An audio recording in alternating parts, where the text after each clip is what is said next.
Mathura rape case 1972, Aruna Shanbaug case 1973, Priyadarshini rape case 1996, Scarlett rape case 2009, Park Street rape case 2012, Nirbhaya case 2012, Shakti Mill rape case 2013, and the most recent one, Hathras and Madhya Pradesh minor rape case. Nirbhaya rape case के बाद देश में एक आंदोलन चला, गलत नहीं सहने की। पूरे देश की जनता एक साथ थी, सड़कों पर थी। देश का नजरिया बदला, कानून बदले, जैसे रेप की परिभाषा बदलना या one stop rape crisis centre का बनना। एक नई उम्मीद जगी। पर इन बदलावों से क्या हुआ? कुछ बदला या नहीं? कुछ फैक्ट्स पर नजर डालते हैं। भारत में महिलाओं के खिलाफ होने वाले अपराध में रेप अभी भी चौथे स्थान पर है। एनसीआरबी के 2019 के डेटा के अनुसार भारत में प्रतिदिन 87 रेप केसेस रजिस्टर्ड होते हैं, अनरजिस्टर्ड केसेस को छोड़कर। केवल 2019 में भारत में महिलाओं के खिलाफ 4,05,861 केस रजिस्टर्ड हुए। एनसीआरबी के डेटा के अनुसार 85.2% cases of sexual violence still goes unreported in India। इन सारे डेटा से एक बात तो साफ पता चलती है कि हमारे लॉ एंड ऑर्डर में कहीं तो लूप होल्स हैं, तभी तो केवल 27.2% केसेस में ही आरोपियों को सजा मिलती है। वहीं बाकी क्राइम्स में आरोपियों को मिलने वाली सजा में भारत का एवरेज 47% है। इसके अलावा 88.7% केसेस जो अदालत तक पहुंचे हैं, उनके ट्रायल्स अभी शुरू भी नहीं हुए हैं। यानी 11.3% केस ऐसे भी हैं जो अदालत तक पहुंच ही नहीं पाए हैं। तो उनको इंसाफ कब मिलेगा, ये हम और आप अंदाजा लगा सकते हैं। रेप के ऐसे ही एक मामले में सेशन कोर्ट के क्लियरेंस मिलने में 21 साल लग गए।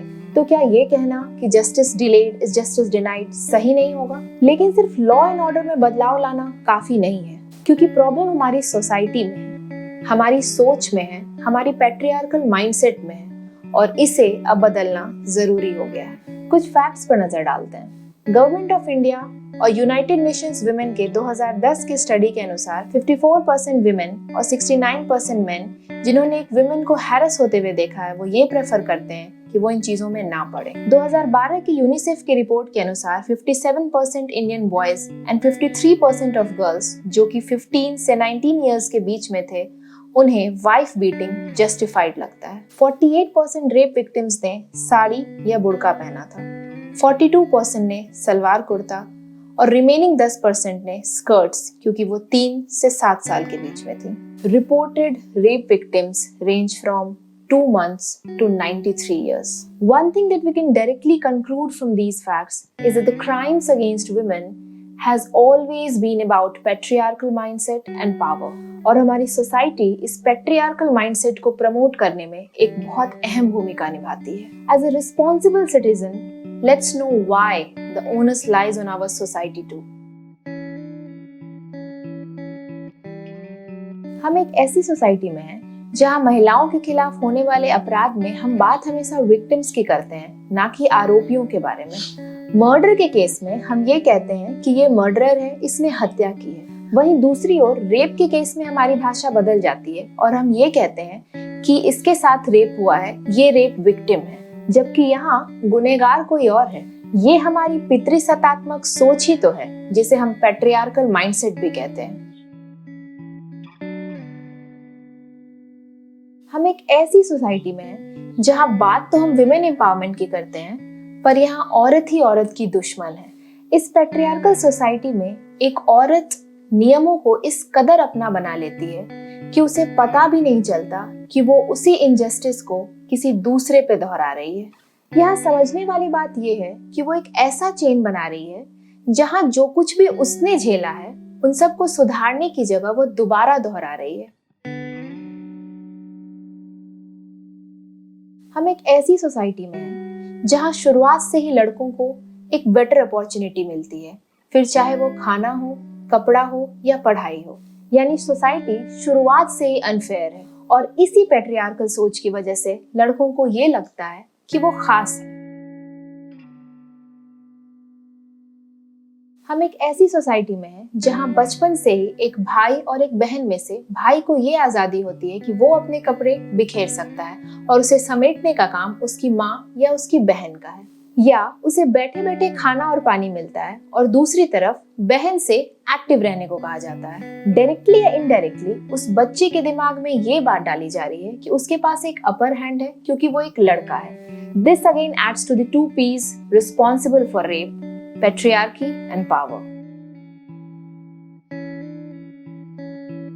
जब भी किसी घर में एक लड़की को रात 8 बजे तक वापस आने की हिदायत दी जाती है और लड़के पर यह पाबंदी नहीं होती है, हम इस पैट्रियार्की और पावर को बढ़ावा दे रहे हैं, क्योंकि इससे उस लड़के के दिमाग में ये बात जाती है कि रात 8 बजे के बाद घूमने वाली लड़कियां गलत हैं और उन्हें हम जज कर सकते हैं। जब भी एक टीचर एक लड़की को छोटे स्कर्ट्स पहनने पर घर वापस भेजती है, तो वहां वो एक एग्जाम्पल सेट कर रही होती है कि छोटे कपड़े पहनने वाली लड़कियां गलत है और उनको जज करने का हमारे पास अधिकार है। Again promoting the two piece patriarchy and power. जब भी हम बैठे बैठे किसी लड़की के बारे में यूं ही बात कर रहे होते हैं कि उसने कैसे कपड़े पहन रखे हैं, कि उसके कपड़े छोटे क्यों हैं, कि वो ड्रिंक क्यों करती है, कि उसके इतने लड़के दोस्त क्यों हैं, कि वो बाहर घूमने क्यों जाती है, तो हम उसके साथ गलत होने को जस्टिफाई कर रहे होते हैं और बेसिकली रेप कल्चर को प्रमोट कर रहे होते हैं। जब भी हम किसी रेप विक्टिम पर यह सवाल उठाते हैं कि उसने छोटे कपड़े क्यों पहने थे, वो रात में अकेले क्यों निकली थी, दोस्तों के साथ घूमने क्यों गई थी, किसी पे ट्रस्ट करके उसने लिफ्ट क्यों लिया था, ड्रिंक क्यों किया था, तो बेसिकली हम रेप कल्चर को बढ़ावा दे रहे हैं। जब तक सोसाइटी एक लड़की से वेल बिहेव्ड होने की परिभाषा में धीरे से हंसना, धीरे से बोलना, कम एम्बिशियस होना, घर की देखभाल करना, ये सारी चीजें एक्सपेक्ट करती रहेगी, तब तक पेट्रियार्कल माइंडसेट चलता रहेगा और ऐसी घटनाओं को बढ़ावा मिलता रहेगा। हर एक बेटे के माँ बाप को ये जिम्मेदारी लेनी होगी कि उनकी परवरिश हमारी बेटियों को सुरक्षित कर रही है, ना कि उन्हें खतरे में डाल रही है। बेटों को बचपन से ही साफ तौर पे ये बताना जरूरी है कि वो लड़कियों की रिस्पेक्ट करें और उन पर अपना अधिकार ना समझें। जब भी लड़के कुछ गलत कर रहे होते हैं, तो ये कहना कि बॉयज विल बी बॉयज और उनकी गलतियों को नजरअंदाज करना उसी पैट्रियार्कल माइंडसेट को बढ़ावा देना है। Men will be main, boys will be boys, यानी ये कहना कि अगर वो अनसपोर्टिव हैं, रूड हैं, एरोगेंट हैं, गुस्सैल हैं, तो ये नॉर्मल है और ये उनकी कैरेक्टरिस्टिक है। और अगर आपको ये ट्रेट्स किसी लड़के में दिखे तो उसे बॉयज विल बी बॉयज कह के जस्टिफाई ना करें। हर बेटे के पेरेंट्स को ये पता होना चाहिए कि उनका बेटा टीवी या मोबाइल में क्या देखता है, वो कहाँ जाता है, उसके दोस्त कौन है, वो किन से मिलता है, उसकी संगति कैसी है। क्योंकि अगर बेटों का हिसाब सही रखेंगे तो बेटियों की फिक्र अपने आप कम हो जाएगी। हर उस घर में जहां एक बेटी का जन्म हो रहा है, उसके आने वाले कल की जिम्मेदारी हर उस घर को लेनी पड़ेगी जहां एक बेटे का जन्म हो रहा है।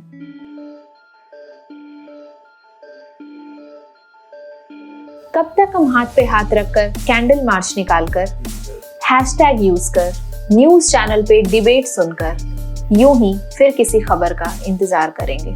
गलती किसकी है, गलत करने वालों की या जिसके साथ गलत हो रहा है उसकी? क्या ये सवाल इतना मुश्किल है? समाज की सोच को बदलना हमारे और आपके हाथ में है। बेशक ये एक दिन में नहीं बदलेगा, पर शुरुआत घर से ही होगी। ऐसी ही सोच जिनका अभी हमने जिक्र किया, इसे बदलना अब जरूरी है, क्योंकि गलत करने वालों का पलड़ा भारी ना हो, ये अब हमारे हाथ में है। I am Swarnakshi from let's know why. तो अगर आपको हमारा ये मैसेज पसंद आया तो इस वीडियो को शेयर करें, क्योंकि समाज की सोच को बदलने की शुरुआत अब हमें और आपको करनी है।